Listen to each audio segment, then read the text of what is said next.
Okay, so in the categorical plot, what all functions we have? We have strip plot,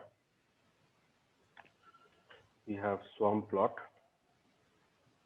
then we have box plot, violin plot,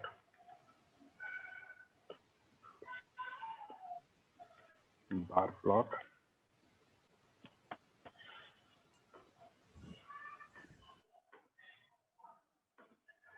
and finally we have catplot. Okay, so these all are the different functions we have in Seaborn to do this plots, to do this categorical plot. To do the categorical plot, we need a data where we have some categorical values. Okay, so we are going to import the data from the Seaborn library itself. In the Seaborn library, there is a tips data set, and we'll be using that tips data set to visualize or to learn about these methods. Okay. So first of all, I will be using the tips data set. Tips is equal to sns dot load underscore data set, and here we will be writing tips. Okay. Execute this, and if you see this tips data tips dot head, you will be able to see that tips data set. Okay, where we have total the numerical value and sex, smoker, day, time, and size. These columns are the categorical values. So we have this column: sex, smoker, day, time, and size. These all are the categorical column. Okay, and we will be using this column to do this categorical plot. Okay, as we have discussed, these all are the different functions. So we are going to learn how we can use them, what is the use of them, and also we'll be learning what all attributes we can pass to get the different kinds of output into this plots. Okay, so let's first start with this strip plot. So the strip plot, basically, if you will find the definition, what purpose the strip plot is used for. So it is basically a graphical data analysis technique for summarizing a univariate data set. It is basically, strip plot is simply a plot of the sorted response values along one axis. The strip plot is an alternative to a histogram or a density plot. Okay, so this strip plot is basically going to give you a scatter plot where one of the variable is going to be categorical.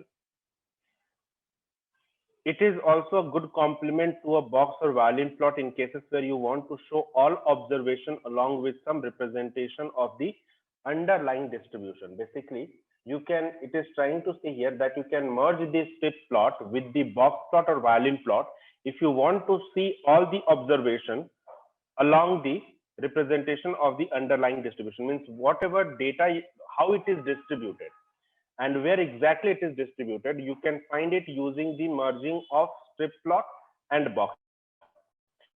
If you will be using strip plot alone, then it will be just giving you the distribution of the data. And strip plot, remember, it is used only for the categorical data. Like, means in this, at least one of the column, one of the dimensions should be categorical. If you'll be providing both of them numerical, strip plot or this categorical plot, any of this categorical plot will not be working. Okay, so let's say I'm going to plot here. I'm going to plot here the day versus tip. Yeah. So along the y-axis, I'll be plotting the tip, and along the x-axis, I'll be plotting the days. Okay. So how I can do that? Using SNS dot strip plot, SNS dot strip plot. Use of this.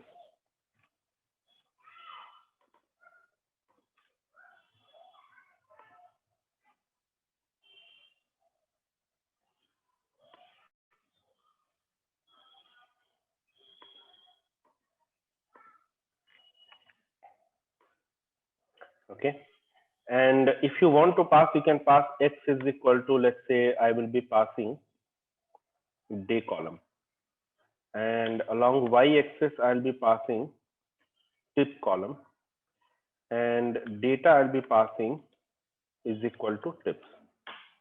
Execute it, you are going to get this strip plot.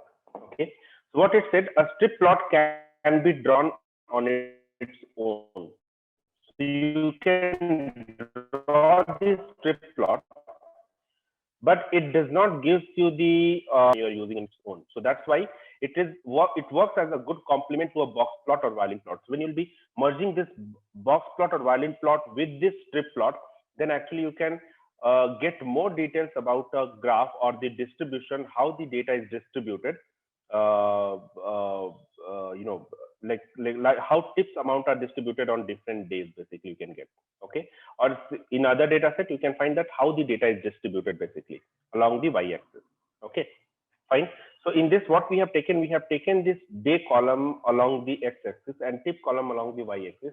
And what we can find from this data set is, if you see, there are different days: Sunday, Monday, Tuesday, Sunday, and I think Saturday, Sunday, Friday, and Thursday. 4 days are there. Mainly the data is collected for these 4 days, and people are coming on these different days, and it also shows that how much tip amount we are getting on different days. These values which you can say that is out of the pack, these all are called the outliers. And on Thursday or Friday or Saturday and Sunday, you can say that most of the data is scattered around between 3 and 5. Okay, so most of the people are giving the tip between $3 and $5. Okay, so you can use this strip plot, and even you can use this figure size here. So for example, you can write here figure comma axis is equal to plt dot subplots, and you can use the fig size here is equal to 8,4, and dpi you can use is equal to 100. Okay, so you are going to get bit larger plot, but still here we can see these points are overlapping, right?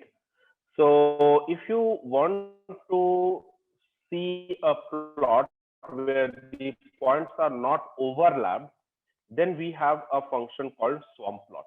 Okay, which does the same distribution plot, but the points will not be overlapping. Swarm plot. Okay, it does the same thing, but now points are not overlapping on each other. Clear? Fine, everyone. So the difference between strip plot and swarm plot is, here the points are not overlapped. You can see the distribution of data, even you can count that on which date how many people are coming. Okay, and you have the other attribute also, like let's say you can write here hue is equal to size. So it will be adding the third dimension to it, and it is giving the different plots for different size of people. Like size means to say in how many group of people they are coming, like whether someone is coming single or in a group of 2 or 3 or 2 6. Okay, so you'll see that single people are coming very less. I think on Thursday there is one person, Friday one, Saturday there are 2 or 3 people maximum, and Sunday we don't have any person who is coming single. So most of the people are coming in a group of 2. Okay, so you can add this hue attribute also. If you want, you can add the column attribute, and adding the column attribute will be, okay, so we don't have the column attribute here. No, we don't have the column here, so we can write hue only. Okay, so we can add hue to this. Okay, swarm plot. Fine. So you can basically add one more dimension. So as of now, you are plotting just x versus y. But if you want to add one more dimension to your graph, you want to see few more information, day versus tip, but how much tip is given by what is the size of the people there. That most of the people are giving $2, right? That also you can find, or they are not giving more than $5.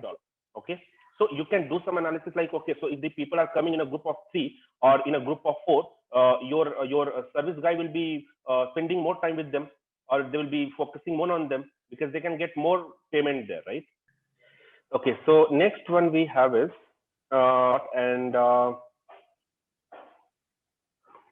next we have the box plot. So let me use the same thing, and instead of swarm plot or scatter plot, I'll be using box plot. Now, what is this box plot? So actually, it gives you the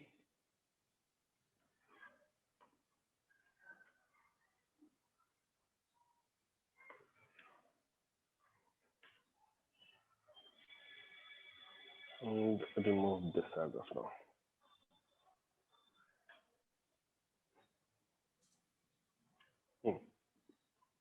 Okay, so box plot is basically going to give you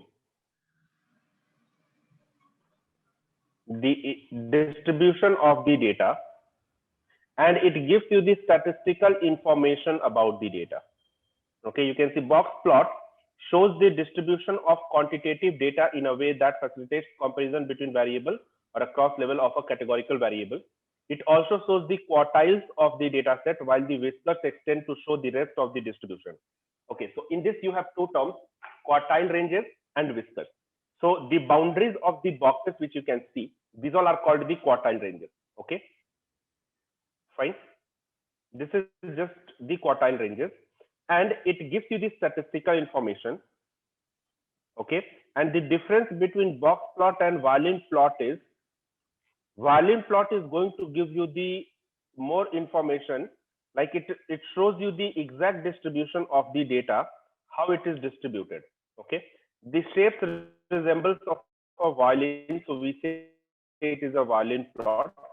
And if you will see, it gives you, instead of the including the statistical information, it also shows how the data is distributed, right? So we can say that the data is more distributed around this region, right? Around $2. Here you can say it is around $2.5. Here we can say between $2 and $2.5. Here we can say around $3, right? So violin plot and box plot are similar. Here also you have the mean value. Like, okay, so this line which you can see, this is called the mean value. This border of the boxes are called the quartile ranges, interquartile ranges, and this lines which you can see, this is called the whiskers. Okay, and this all are basically the statistical information. You are getting the mean value also here. You are getting some outliers, but it does not show exactly how the data is distributed, around what amount the data is distributed. Okay, you are getting the mean value, which you are getting here as well. You are getting, this is called the whiskers, the thin line. The thick border which you can see, thick border is called the interquartile ranges, and white dot is called the mean value. And we can see here that the data is distributed around $2 on Thursday. Means most of the people are giving around $2. Okay, so we have the count plot. Okay, so we have SNS dot count plot, and in this we can pass, let's say if I want to count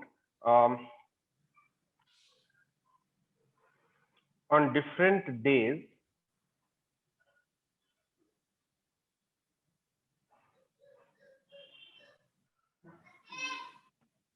tip amount I can plot on, no. So X is equal to tip, and no, let me take here 6 column, and I'll be taking Y is equal to day. Data is equal to tips. This is not so.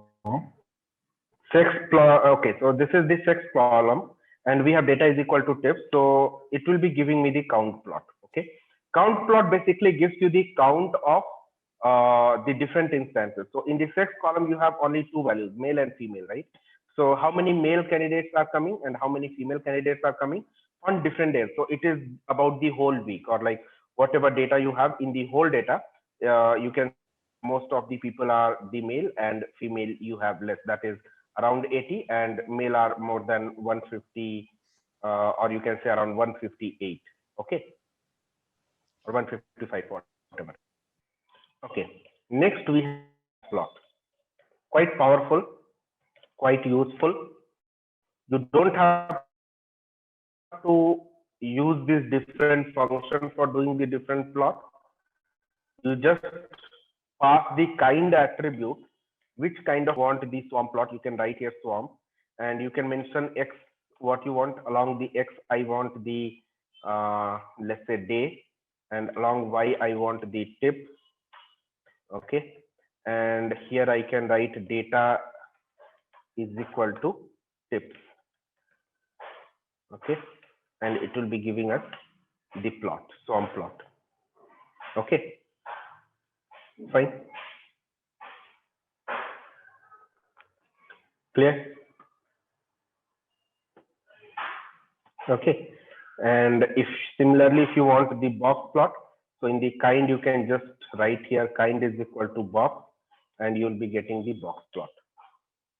Okay, so any plot you can just write here. Let's say if you want the count plot, you can write here count, and in that case you'll be passing only one column. Execute this, you'll be getting the count plot.